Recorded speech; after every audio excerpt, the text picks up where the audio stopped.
Om Shanti. So, welcome all of you to the Values for Life series, episode 57 on being Essenceful.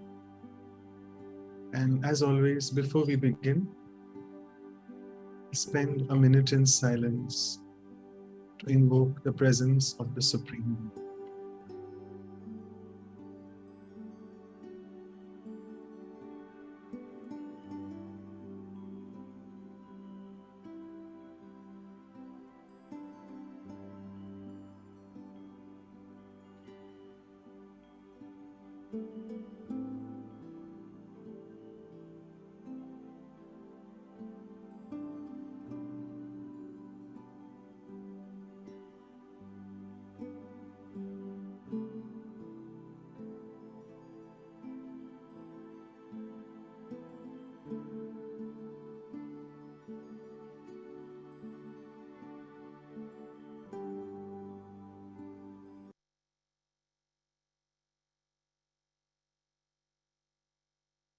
So, welcome all of you to the episode on being Essenceful.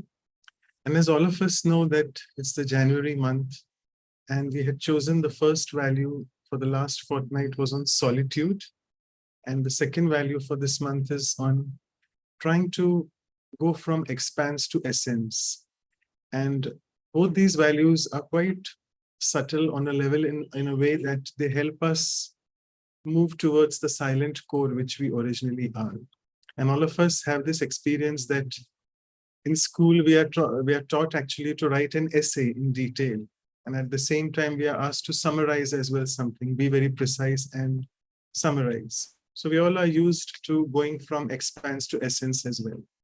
And today we have with us one of our very senior Raj Yogis with us, Sister Denise Lawrence, all the way from France. So welcome, Om Shanti. Thank you so much for joining us again. And as always, before I give it to Sister Claudia and to you for the talk, Sister, I would just want to introduce you in the form of a poem. Sister Denise actually doesn't need a lot of introduction because she is a very well-known person on this. And I must say that what I admire about her is her writing skills, whereby she's written 10 textbooks of the diploma programs in education, in values, in spirituality, of which we really take a lot of benefit in India because we have many courses in tie-up as an MOU with many universities. And let me tell you, Sister Denise has been a Raj Yogi since almost 50 years, more than that now, and was mentored by Dadi Janki, as all of you know very well.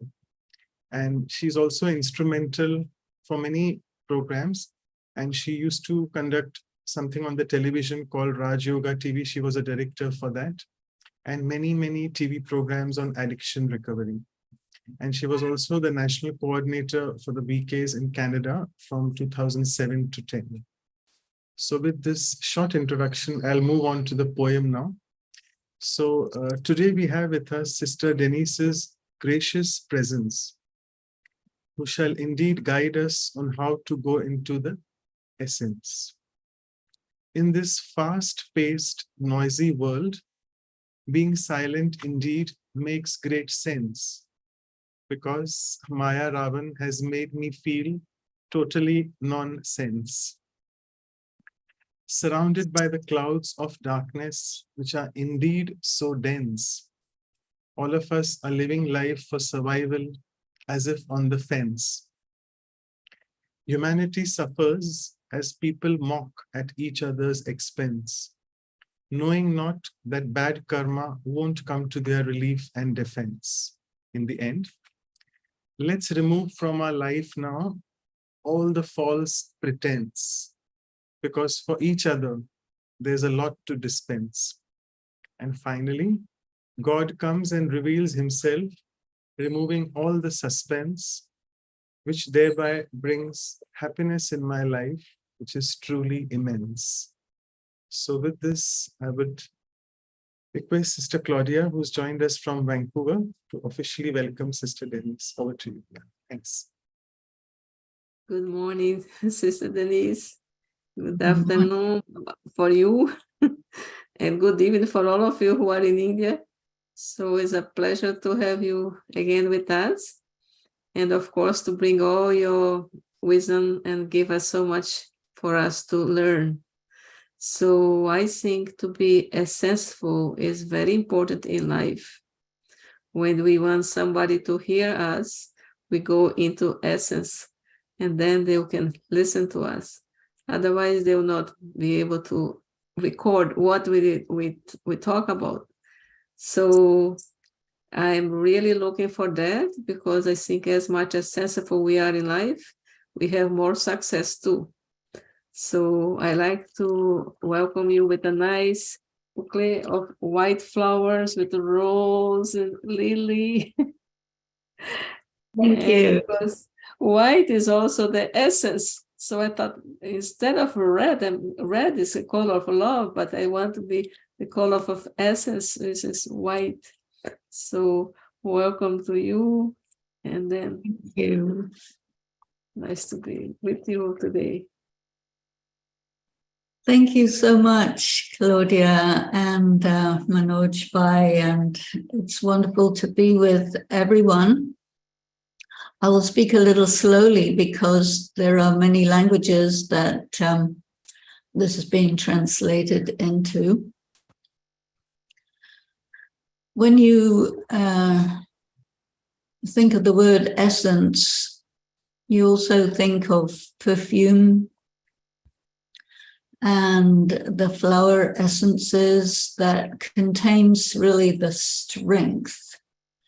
And so I think if we want to practice to be the essence of ourselves, it's connected with being in our power, where we are completely integrated with ourselves, and all of the extra things, the distractions, the reactions, all of that is peripheral.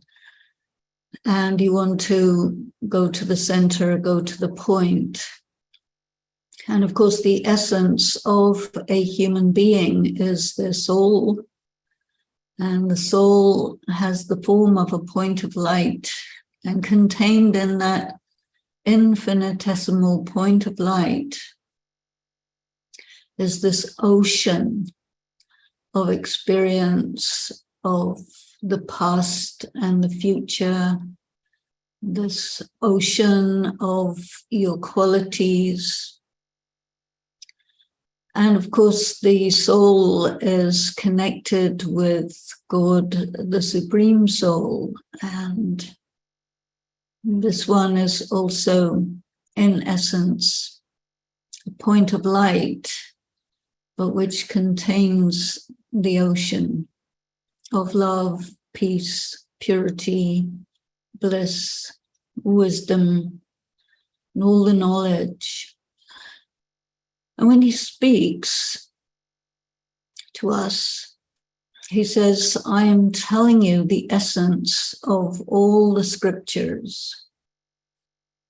And if you know anything about the scriptures of India, you understand the importance of reincarnation, because it would take several births to read all of them and understand what they're all about. And so when he talks about the essence of all the scriptures, that's the essence of all the human understanding and the way that humanity has interpreted the concepts that were originally given to humanity by God, the ocean of knowledge. So it is that there is this infinite and the infinitesimal. And this is a very interesting concept to think about, because we have to be still and silent, but we also have to be all-encompassing, so that we're not biased, we're not limited by one thing and another. So the infinite is all the experience that the soul has had while there has been this journey through many lives on this earth. And the essence of this journey is, who essentially am I? And we understand, what am I? I'm a soul, I'm a being of light, I have all these qualities, I have a predestined role in the drama, which is also very interesting. But then, who essentially am I?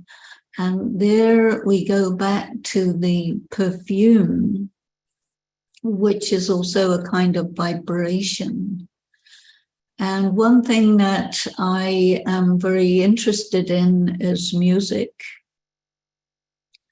And in music, say you have a full piano, and the full piano has 89 keys, all the way from the bass music tones to the highest. And this corresponds to what the human voice can create, the very bass notes of a bass singer, all the way to the soprano, the very, very high notes. The male voice goes low, the female voice goes high. And the totality of human experience can be expressed in song. And song is also something very essential. And every soul, in my view, has their own individual vibration, which I think corresponds with their essence.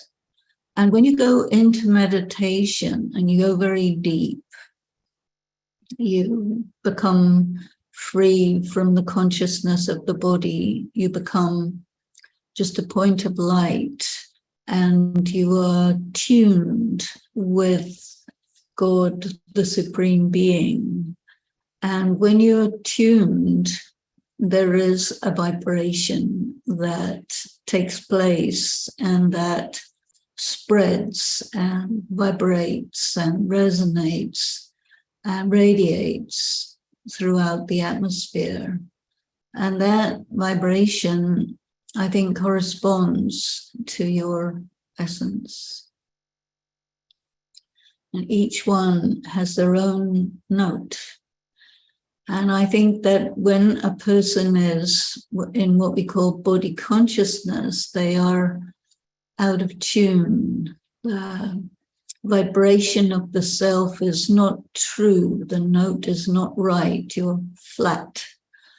And so you have to tune with God in meditation to be at your right essential vibration. And when you are very conscious of when you are really in tune, then you can radiate, you can operate in a way that corresponds to the real self, and you are authentic, you are true to yourself.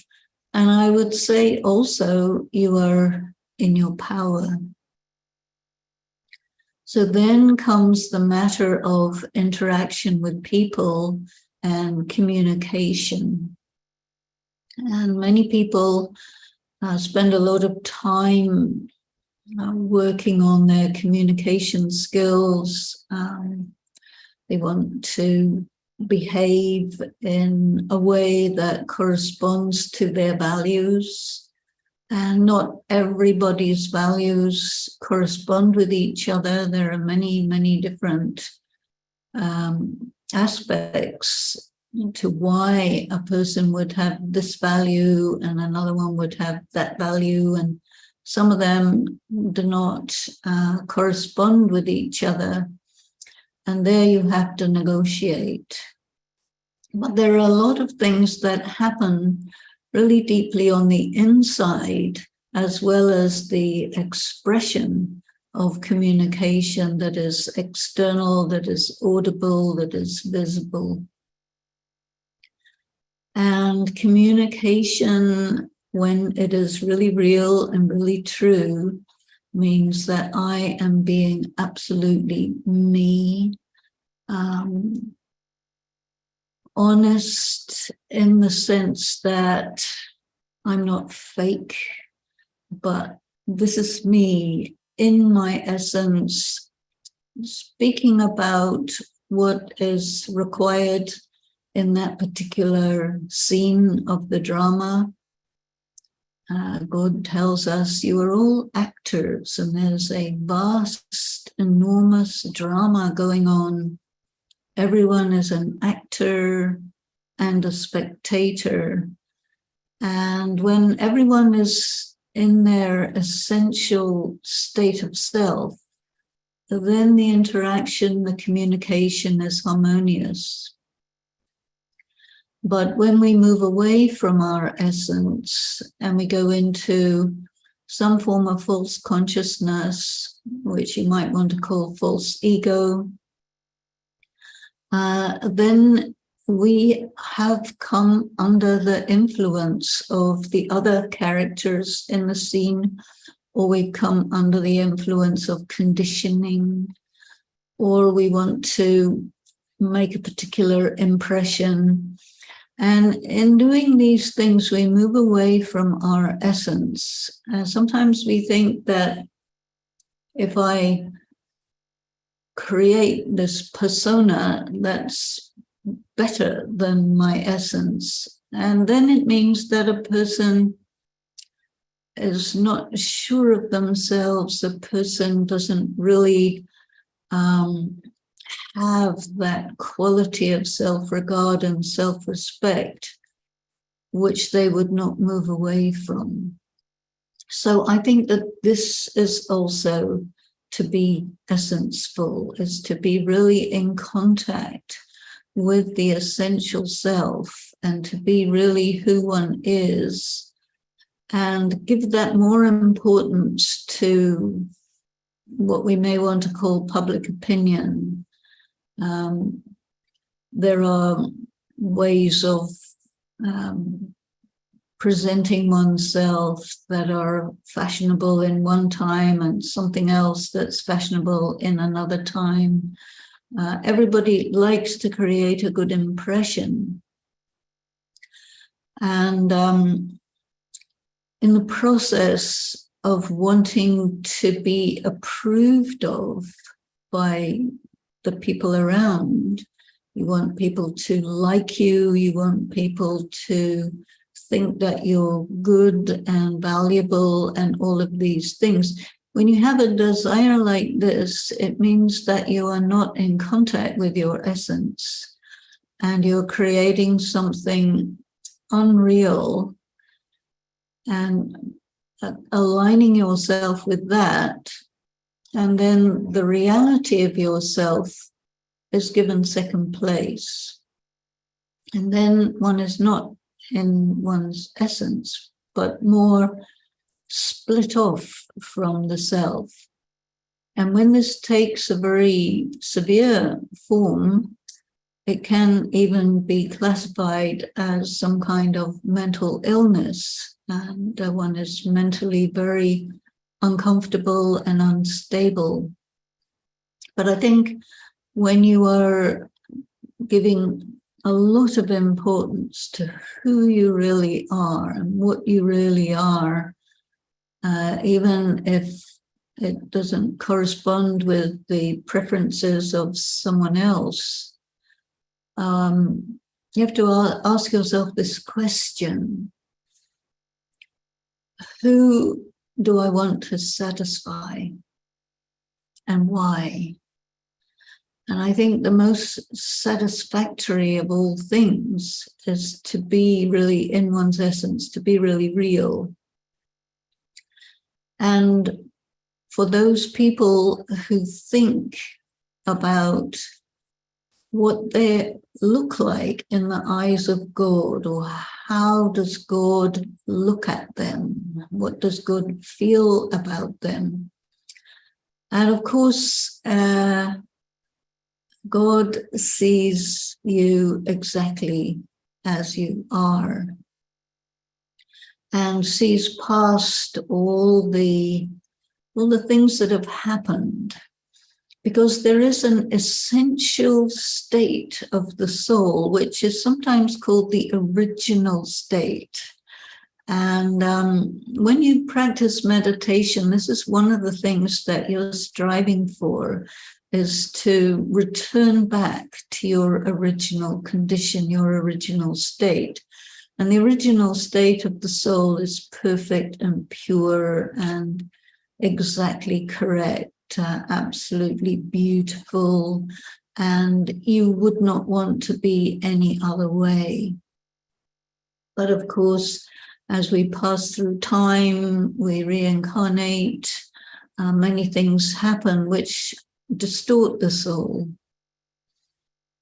If something nice happens, it's not going to disturb you or distort you, but sometimes there are very harsh experiences, very shocking experiences, which do distort the soul, and then you are moved away from your essence. And so then the practice of spiritual work is to get back from all of those distortions and reach back to your essential self. And you do not arrive at it by imagining what it probably was, because that will not be really real. That will be artificial. It will be a construct. So the question arises, if I am, depleted and distorted, how do I come back to my essence? How do I restore myself to my realness? And this is where yoga is very relevant. It's a phenomenon. I think not everybody realizes this, but when you are in yoga with God, the Supreme Being, it sets up a resonance. And this resonance, if you can hold yourself in yoga long enough, it actually causes you to return back to your essence. And so that's why it is recommended that spend a good amount of time in yoga, because it takes time, first of all, to get really accurately connected, and then to hold that steady and still so that the resonance can be amplified and you can actually feel it lining up all the molecules of your being so that any distortions get straightened out, any kind of contamination from experiences of sorrow or trauma or anything like this can be smoothed out in that resonance and that vibration. And as you continue on a daily practice of yoga, you actually refine this, and ultimately you become completely free from those dissonances, from those things which have distorted you and bent you out of shape. And you return back to the pure, beautiful flower that you once were. And so this is why we have many, many expressions connected with being essenceful. In respect of going into expansion, one interpretation of this is that people create stories to convince other people that whatever they did or didn't do was because of this and because of that, and they will create justifications as to why something wrong was done or something right wasn't done. And these go on and on and on. These are called expansions. And it happens sometimes in everyone's experience that you'll be accused of something. You may be accused of something that you recognize and you say, yeah, you're right, I did that, or I didn't do that. And that's the end of it. But very often, you'll be accused of something and you know it's right, but you don't want to admit.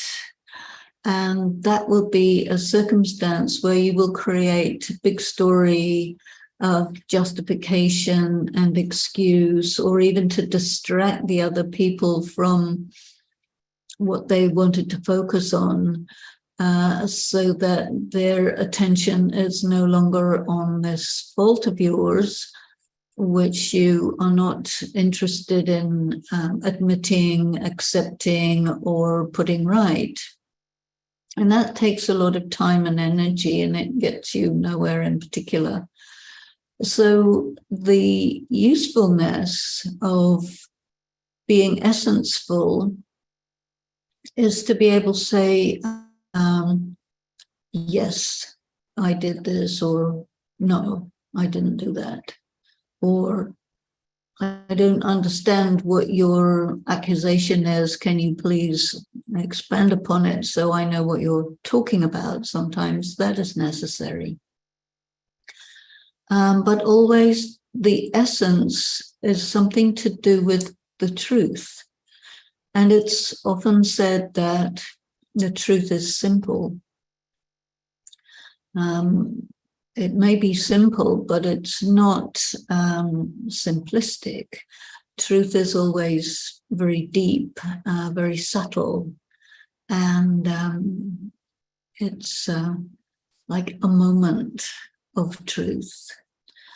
And when somebody says something that is really true, it may be a painful truth, it may be an inconvenient truth, but whatever it is, it'll be short and sharp and to the point, and it has its own resonance.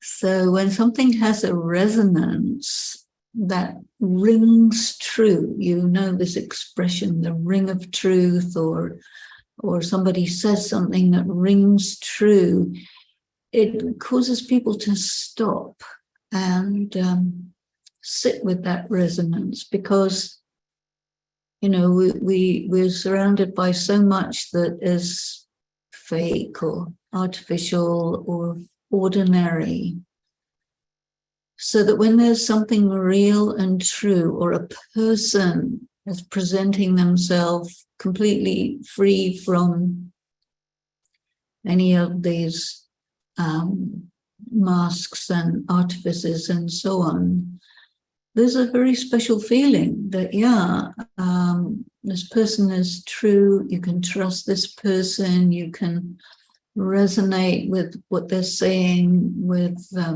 even their experience of life, what happened to them, and let it be.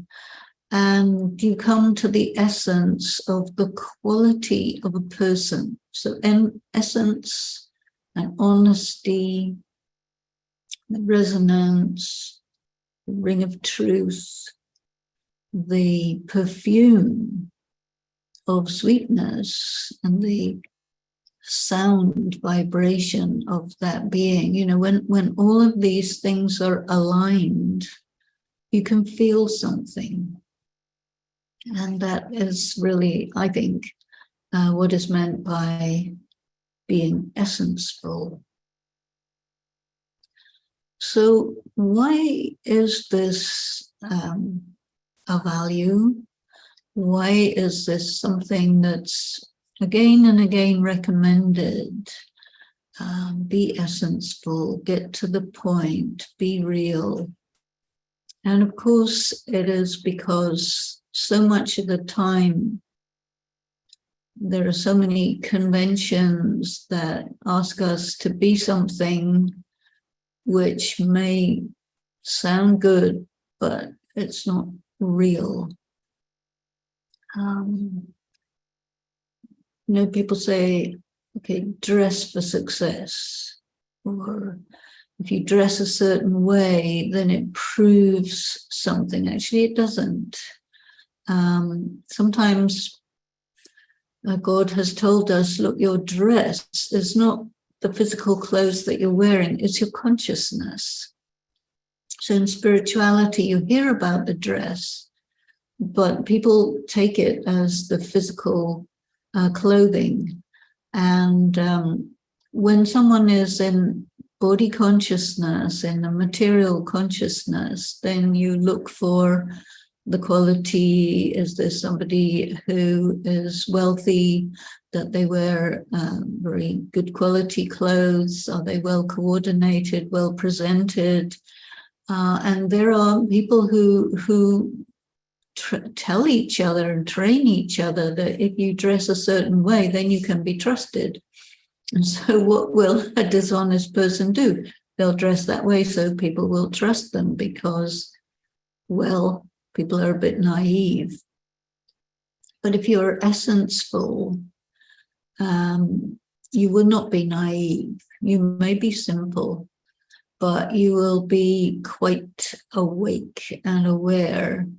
And whenever there is something that doesn't fit, that doesn't resonate, that doesn't compute, you'll feel it and you'll notice it and you will not trust it.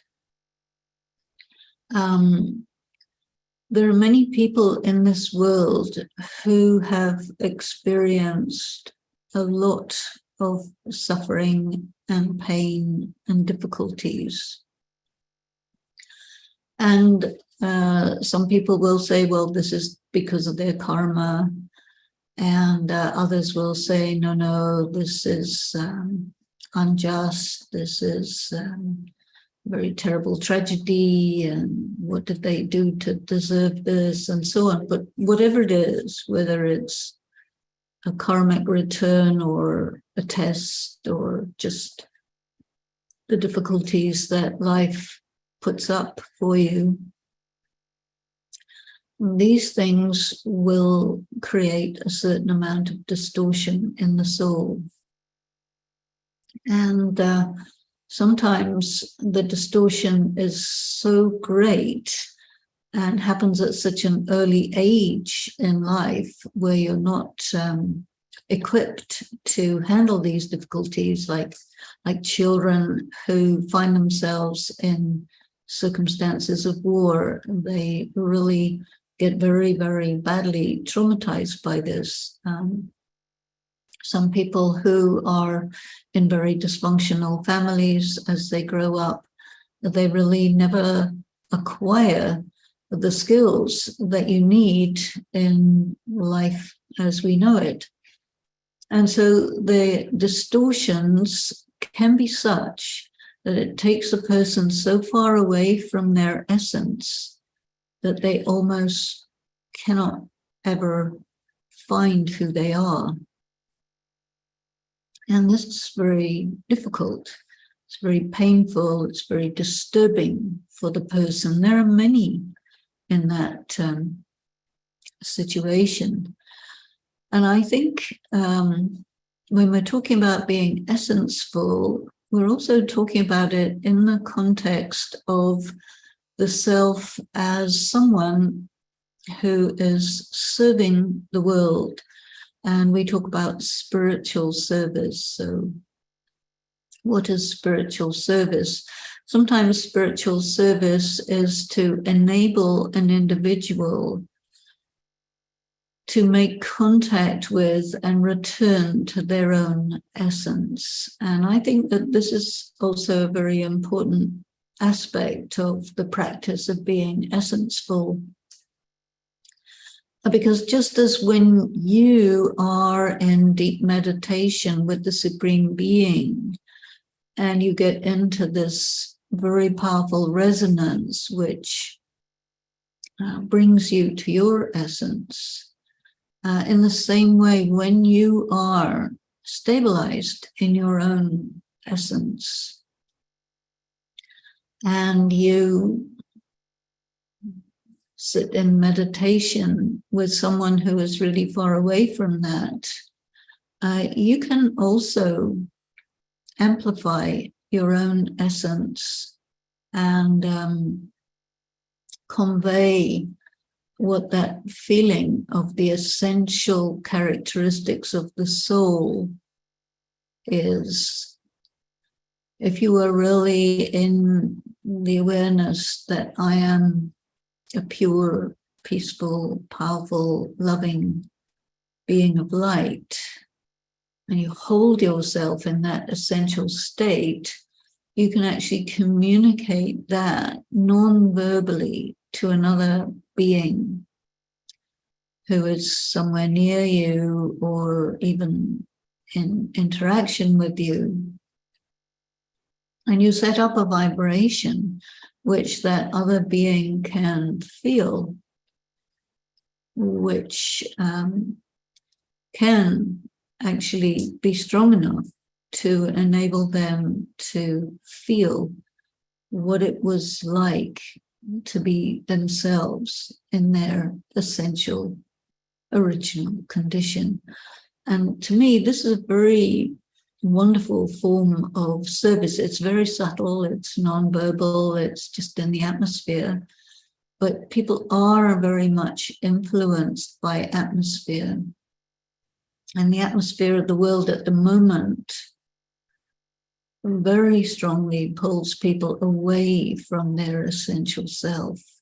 So if you can create an atmosphere which brings them back to their essential self, then you have really served that soul.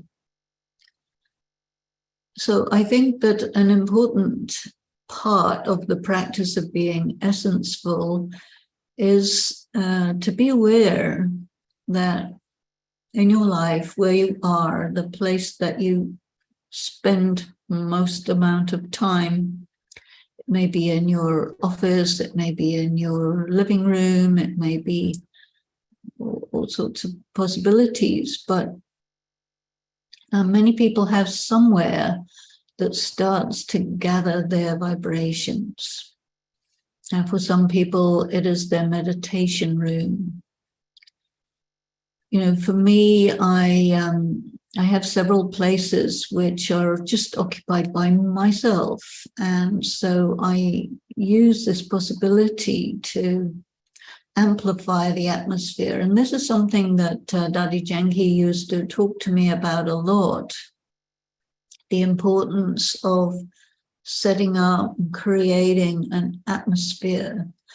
And then anytime anyone comes into that atmosphere, which you have built up over a long period of time, practicing to be the essential self, they can feel that because it's been built up. It's not a momentary thing.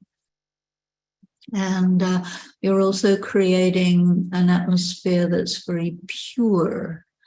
Atmosphere is created by the thoughts, feelings, and activities of a person. And so when you spend a lot of time with yourself, in your essence, in solitude, developing your communication and your relationship with the Supreme Being, this sets up a very strong resonance in that area. And so to do that is to also see now how far can I make this resonance reach? Can it reach a few miles? Can it reach many miles? How far can it reach? And you know, if you think about a star in the sky, it looks so small. But scientists tell us that that light that we're seeing of the star in the sky has taken light years to reach us, for us to be able to recognize it and experience it. And you're also, in essence, a star. You're a bright, beautiful star of spiritual light, which sends light as well as these essential feelings, these qualities: purity, love, power, peace. These are commodities, but they're intangible. And I think the more that we practice to be in our essence, the more concentrated these become. And then you can experience something when it's concentrated. If you think of essence referring to perfume, that is really very concentrated. And I live in an area where they grow lavender, and lavender is a very important perfume in the perfume industry. But in order to get 1 liter of the essence of lavender, essential oil of lavender, you need many, many bushes of lavender, many, many flowers to create that 1 liter. And out of that 1 liter, you may take it even to a more distilled form. And then it's very, very powerful, but in a very tiny quantity. And I think that that image is very useful for us, because this is what we want to be, the essential self, very concentrated upon the self, not mixed up with the experiences and the people and places and everything that comes into our perception through our senses. But the essential self is also detached from all the sensory input, so that you can just be that essential perfume and resonance, which is not influenced by the surroundings, but which actually exudes an influence and fills the surroundings with the spiritual vibrations, with peace, with sweetness, with love. And this, I think, enables another to make contact with their essence, as I was saying. So I think that I will stop there, and maybe we can just pause for a moment to practice, to bring oneself into that essential self, and just be still inside, focusing on this light. That I am this tiny, tiny, intensely bright being of light. Which is the essence of my being, the perfume of my reality, the condensed, concentrated form of my pure being. A beautiful, resonant note of pure vibration, like the purest sound of a beautiful singing voice.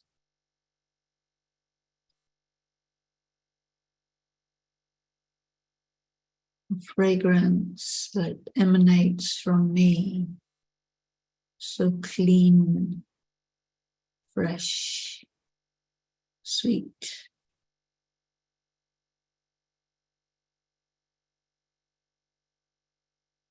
And I am folded on myself, concentrated in my being, just pure essence.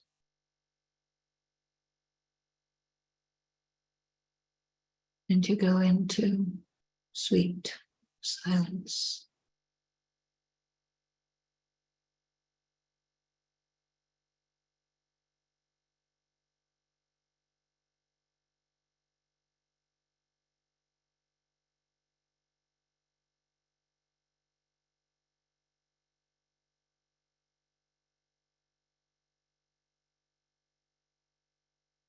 Thank you.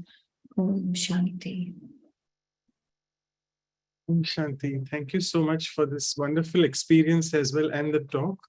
And it was really nice that you mentioned, it's the first time these are English words because I write poems, so I felt it, that essence and essential are so very closely linked. And the essential being of the cells is being the essence. Wonderful. So thank you for bringing that out so eloquently. A few questions are about a lot of meditation questions. I'll take that in the end.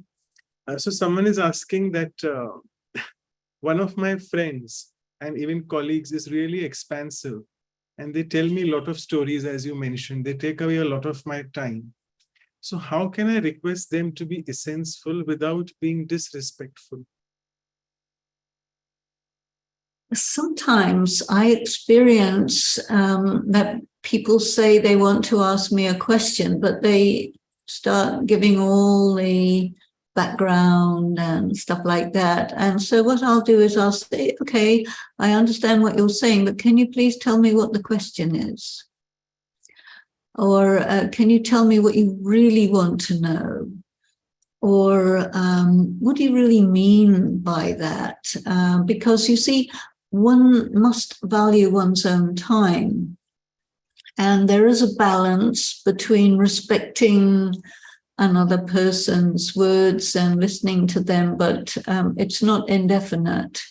And we need to become skilled in the art of interruption and say, okay, I understand what you're saying, but shall we get to the point? And because we don't have too much time here, something like this.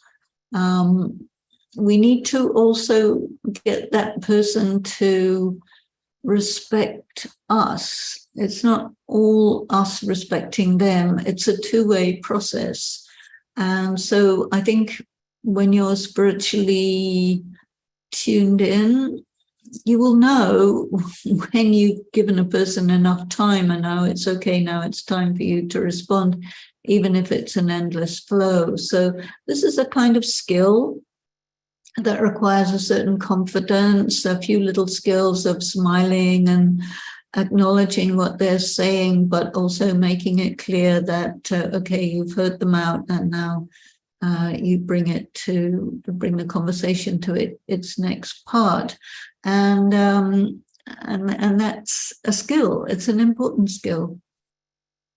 Saves your time. Yeah, absolutely. Thank you. It's really a skill we need to work upon. The next question is quite interesting that nowadays science is at our fingertips. The smartphone, it gives us so much of information within a second, within a few moments. So we are approaching a timeline of severe consequences of climate change. So how do we go into the essence from the expansive nature outside of this science and go into this silent core which we are? It's very difficult to go, they're asking. Well, the communications technology is highly addictive.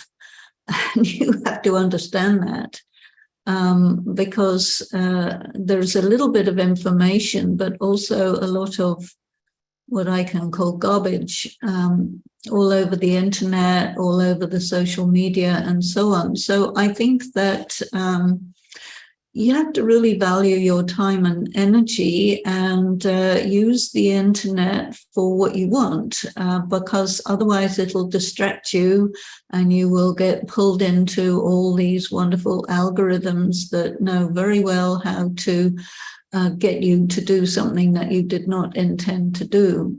And then I think that you're giving away your power, and it's designed that way. You need to know that.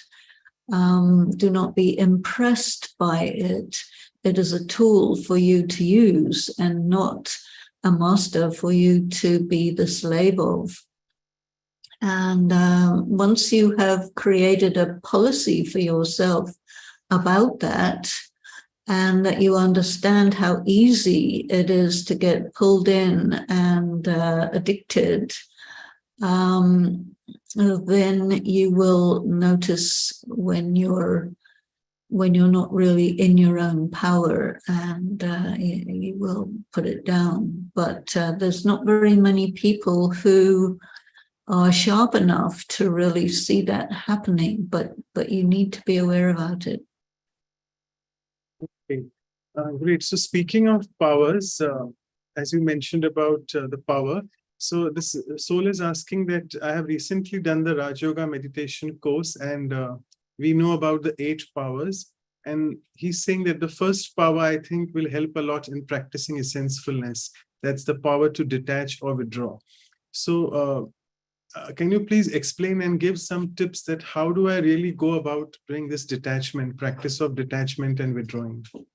Because I'm a beginner, he's saying. Yeah, I've never really thought of that as the first power. That's more like the last power.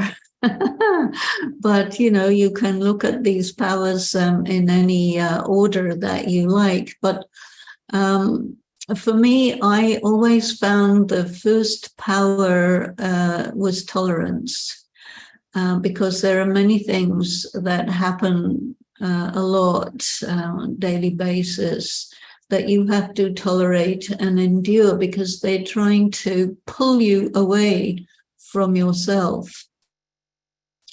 And the power of withdrawal is something I think that you work up to.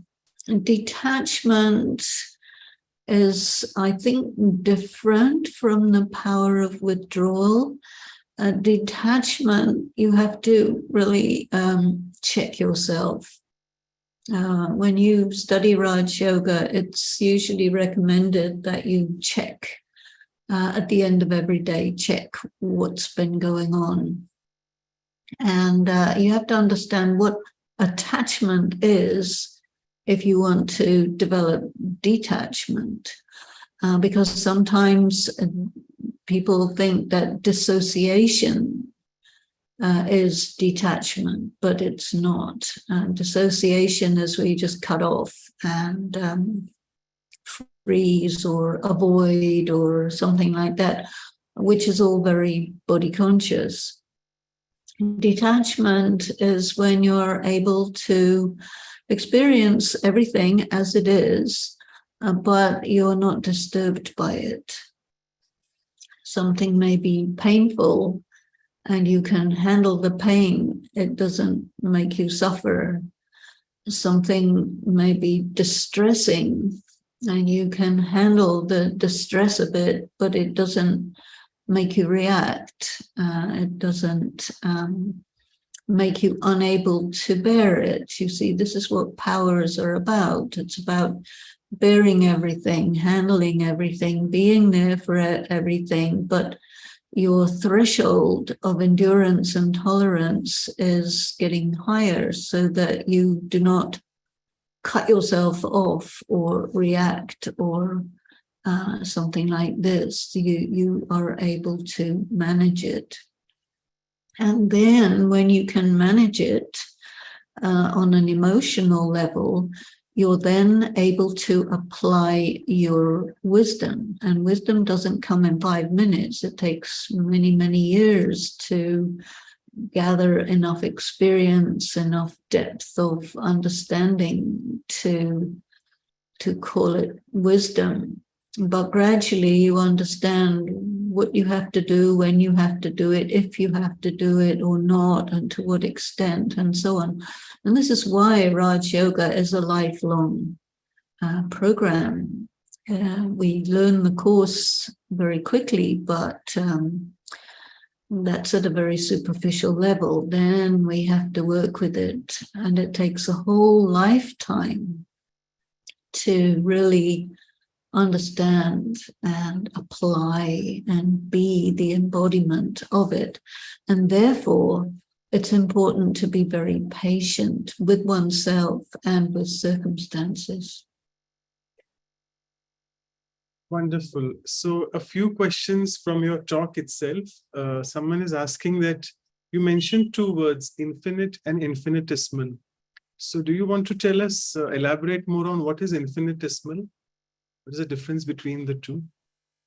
Infinitesimal means so small that you cannot measure it. And infinite means so large that you cannot measure it. So you're going beyond the limitations of anything material, because anything material can be measured, but infinitesimal is smaller than that, and infinite is bigger than that.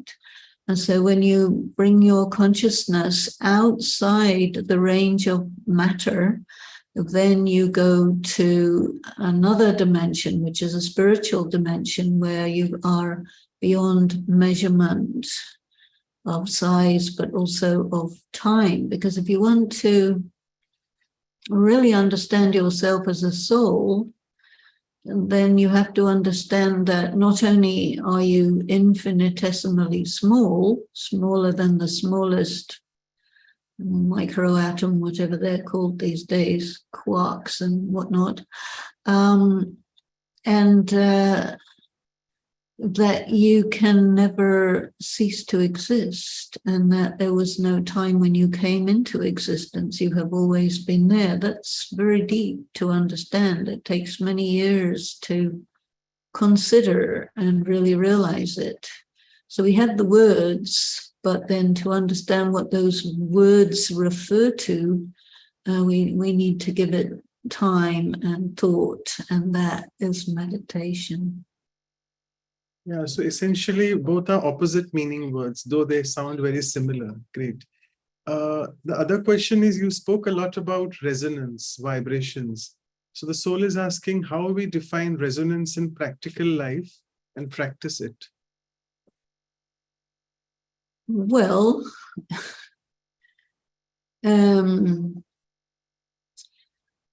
resonance is to do with vibrations, oscillations, sound. You see, there's a lot of people, they're concerned about something called 5G, because it's microwaves, very, very small microwaves, and it has an effect. You can't necessarily hear it, but you can feel it.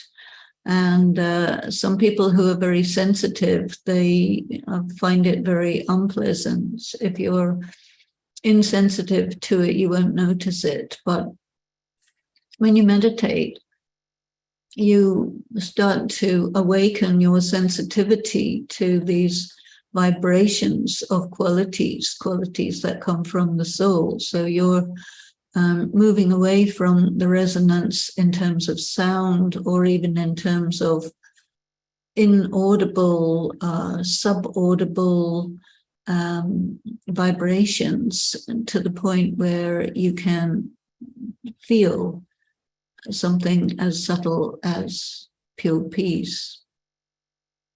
In wartime, they use resonance. And when I used to work in the BBC, I had a sound engineer who had worked in the Second World War using sound to have a negative impact on the enemy.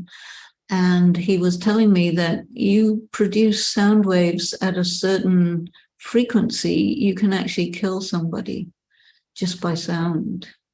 And sometimes you have concerts where people use extremely low sound frequencies, which are also very loud, and this creates a lot of damage to the brain. And yet these type of things can also be connected with addictive behavior. And so you get actually the use of vibrations that are really very positive, very beneficial.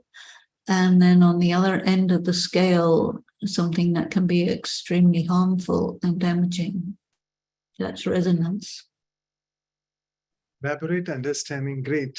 So another question is about, you mentioned, speaking of vibrations again, that the atmosphere. So the word Atma is basically for soul. So the soul has its sphere of vibrations, and that's where we understand atmosphere. So I'll take two questions related to that. That can I read someone's Atma's aura, some soul's aura? Is it possible to read? And second question related to that, I'll take it together because they're closely related. That I'm not able to decide who is real or who is fake with me. So can I really read someone's aura and find that out? No. If you can't tell who's real and who's false, then it means that you are not in contact with yourself. And so you need to become really connected with yourself, and you also need to become really honest, because nobody can fool an honest person. And if you can't tell who's real and who's not real, then something has disturbed you and disconnected you from yourself somehow.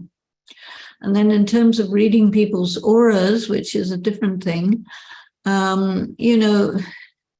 there are people who enjoy developing their ability to detect subtle energies, but these subtle energies are nothing to do with the spirituality.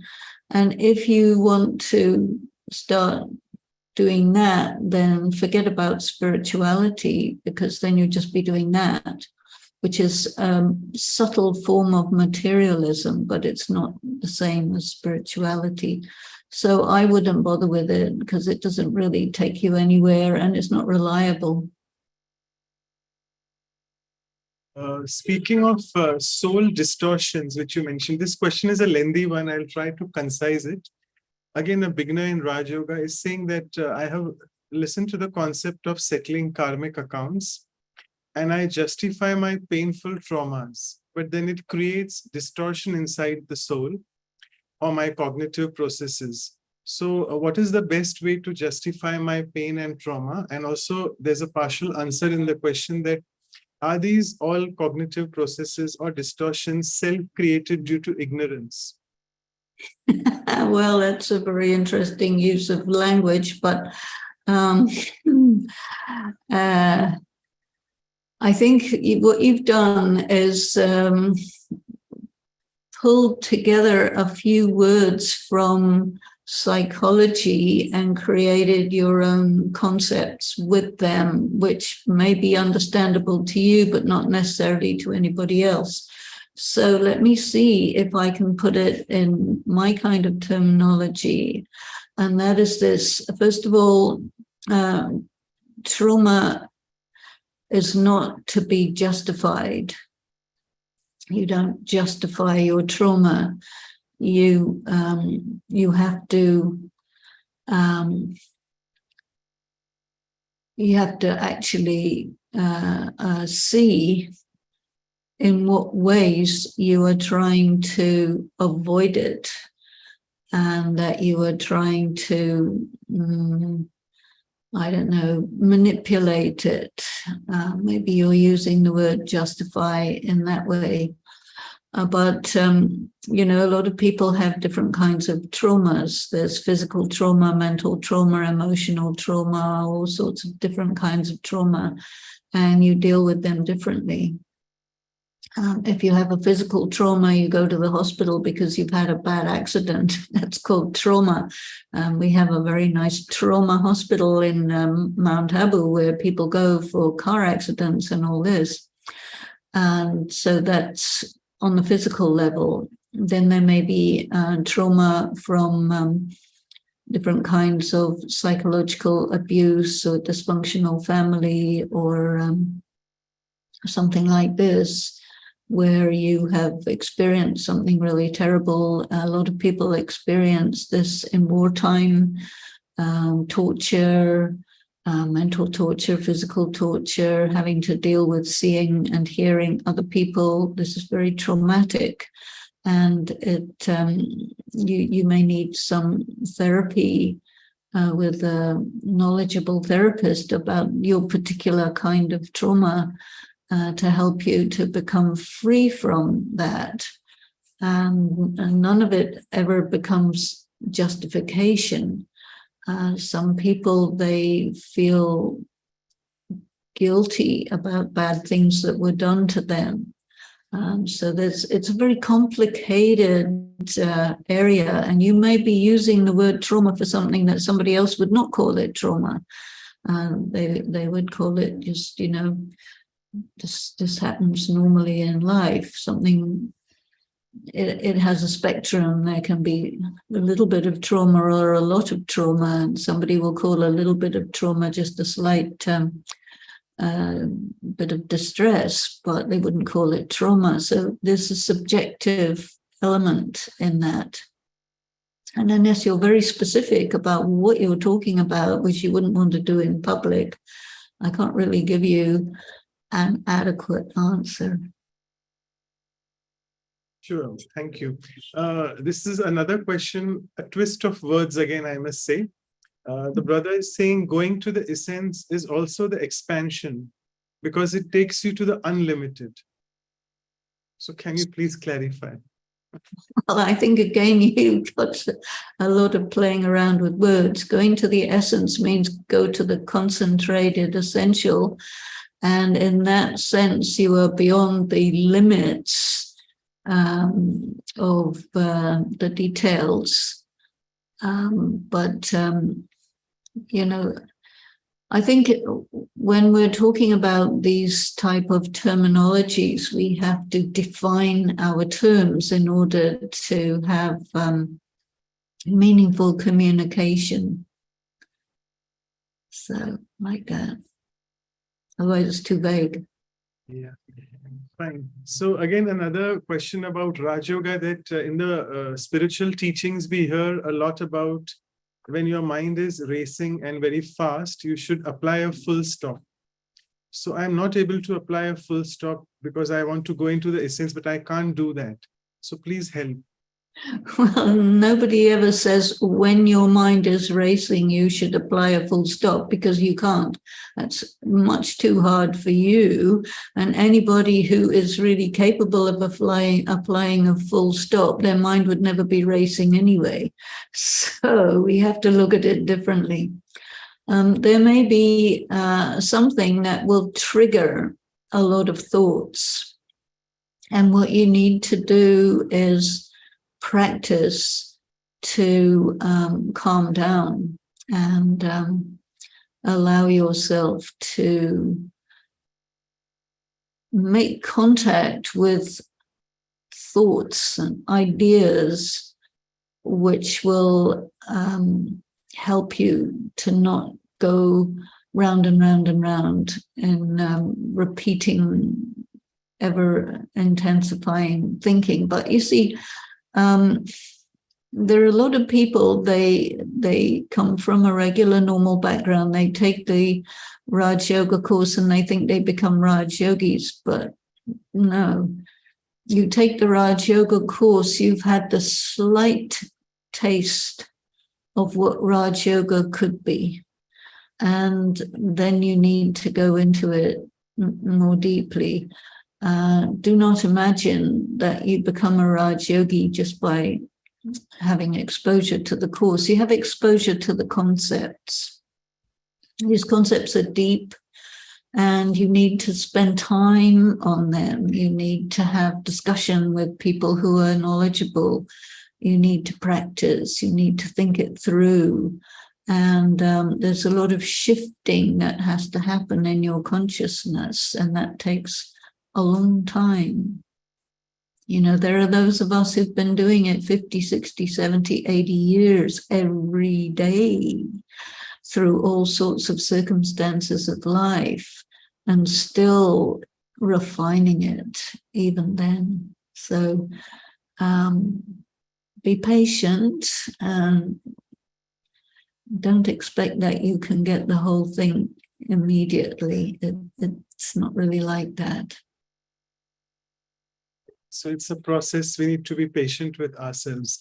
Okay, I think this question, I'll take, we have 5 more minutes. Is that okay for questions? Sure. Yeah. So this, I think, is pertaining to the slogan in the spiritual class, which we have daily. I think it was not slogan, sorry, the blessing. yesterday or day before yesterday. It's about, it was day before yesterday. It's about maintaining a balance of having an entertaining nature and a reserved spiritual nature. So the brother is asking that we tend to become very expansive. He tends to become because of his entertaining nature, and then he later repents. So he's asking that, how do I handle my entertaining nature, yet be essential at the same time? Well, this is the word Ramanique, which I would never translate as entertaining nature, but I would translate it more as something like delightful, witty, good sense of humor. But it doesn't mean that you get carried away. This balance of Ramanikta, maybe Guhyata, you're deep, so you're in contact with the depth, and you can still be humorous, you can still be entertaining, but you don't get carried away. So when you are asking this question, my feeling is that you might feel that you get carried away and then you lose contact with your moorings. And so you have to be able to be in contact with your essence and then move from that without losing contact. Like a balloon whose lost its string is broken and it flies off into the atmosphere. Right, wonderful. I'll take a few quotes from we have a few quotes on essence. So if you want to elaborate on a few of them, the first one is, love in its essence is spiritual fire. Well, this is to do with love for God. And when you have very intense, deep love for God, it creates a fire of love. And this fire is such that it actually burns impurities out of the soul.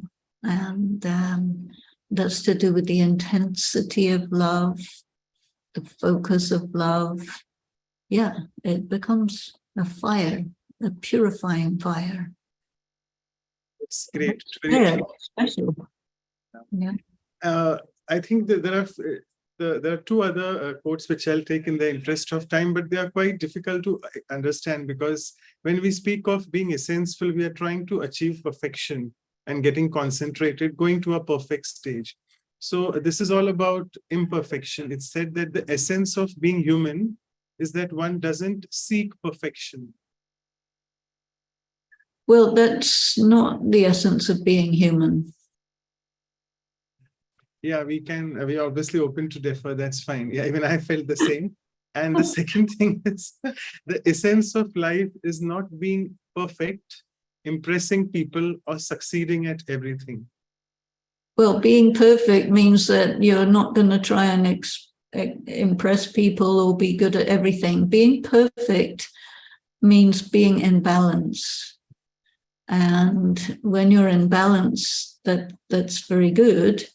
But essence is to do with the essential. So the thing is this, that there are people who create sentences which sound very nice until you analyze them.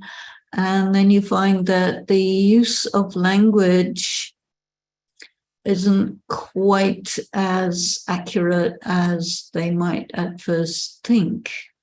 And so we have to see, am I speaking something that makes sense, or am I just using words that sound nice? Sure. And the last quote I'll take, it is by Julius Caesar, that it is better to create than to learn, because creating is the essence of life.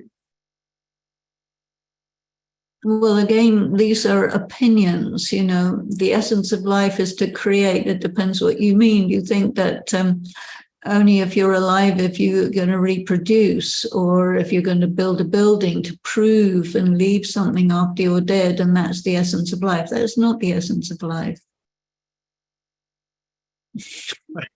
Something much deeper. Even Julius Caesar, okay, he was a military man. Okay, fair enough. Fine.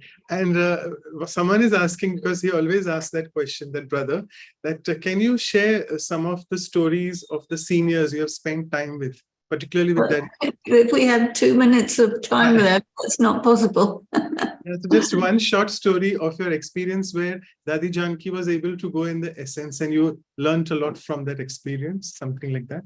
Okay, I'll give you a quick story. I was with her in a car in San Francisco, and there was very, very heavy traffic. And we left the center and we had to be at the airport in like 10 minutes. And it was 1 hour drive to the airport, and the flight was leaving, and we had left it very, we had cut it very fine. It was impossible to make that flight. And she said, we will catch that flight.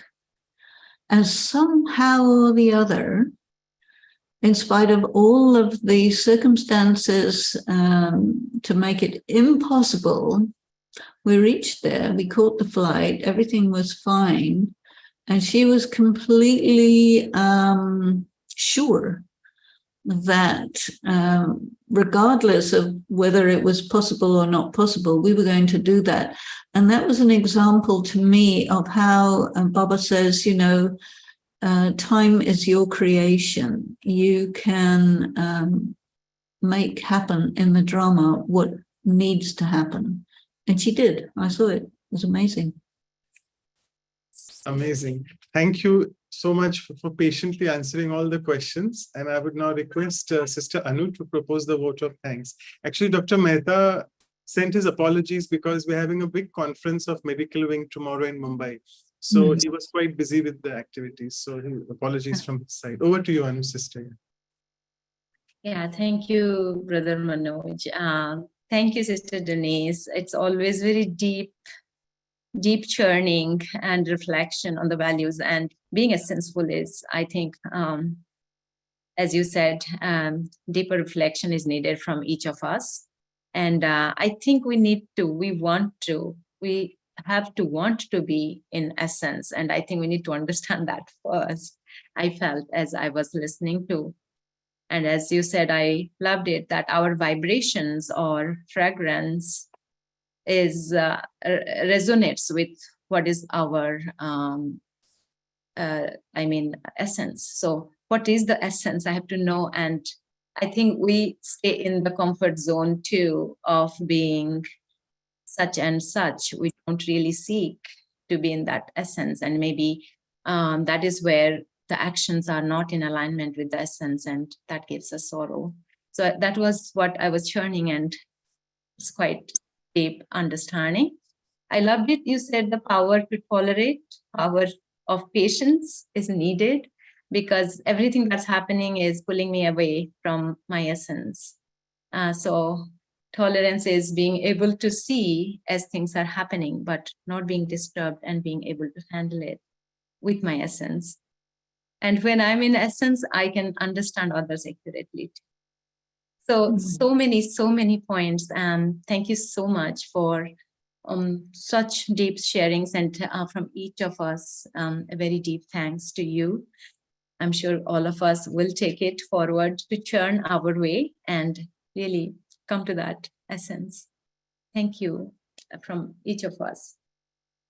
Thank you, and much appreciate. And please convey my remembrances to Dr. Mehta. Thanks. And Anu sister, if you can do the announcements as well and the photo as well. And then we'll go in the meditation. Is that okay? A drishti or comment? I think you've done the commentary. So drishtis. Comment, yeah. What is that you want, Sister Denise? We can just have drishti. Sure. So I'll just quickly announce. So as we always do, we'll go on the journey of being essential to learn and to really practically achieve it. So after today's excellent talk by Sister Denise, we'll also do the values workshop on being essential, where we'll have experiential exercises to look within ourselves, to see this value within us, and the insightful talk and meditation by Sister Gopi from UK. It's happening after 1 week, Saturday, 28th January, 6:30 a.m. West Coast time. That's 8 p.m. India time. So please note. So as we do once a month, our silence retreat will be on being essential.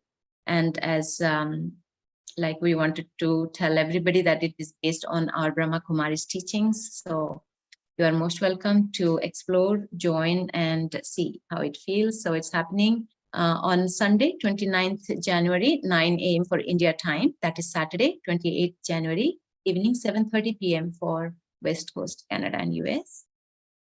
And the next episode for Values for Life series is episode 58 on Divinity, Divyata, for which we'll have our senior sister BK Asha Didi. She is the director of Om Shanti Retreat Center in India, Delhi. And that's happening on Saturday, 4th February, morning 7 a.m. regular time after 2 weeks from today. That is 8:30 p.m. India time. And you can check our websites, that's vihasa.in and vancouver.brahmakumaris.ca for all the upcoming programs. And the videos are available on our YouTube channels, as well as this is our playlist link, omshanti.tk/playlist/English. You can find all the YouTube videos, including today's. So thank you, everyone. And yes, as everybody requests, we can have a photo. So if that is okay, Sister Denise. And so I request everybody to open your video. So give me a second. I am having some internet issue. I hope you can hear me.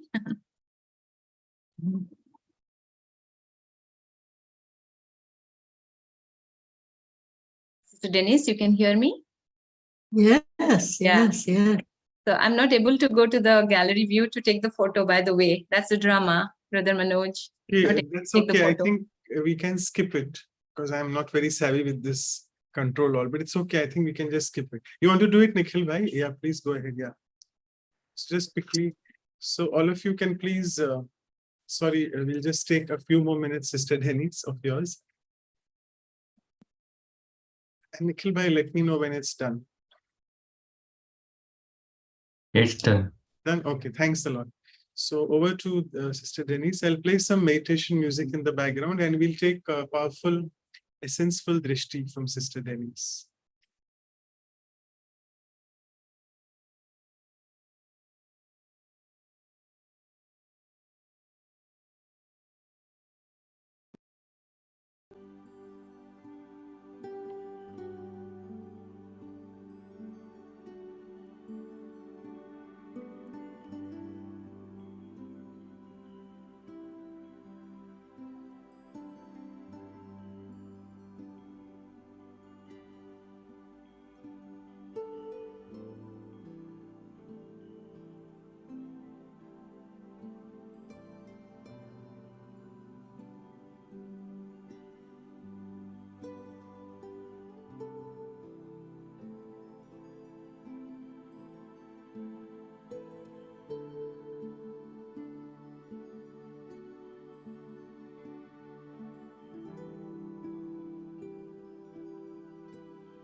you so much once again, Sister Denise. Thanks. Thank you. Thank you so much. Om Shanti.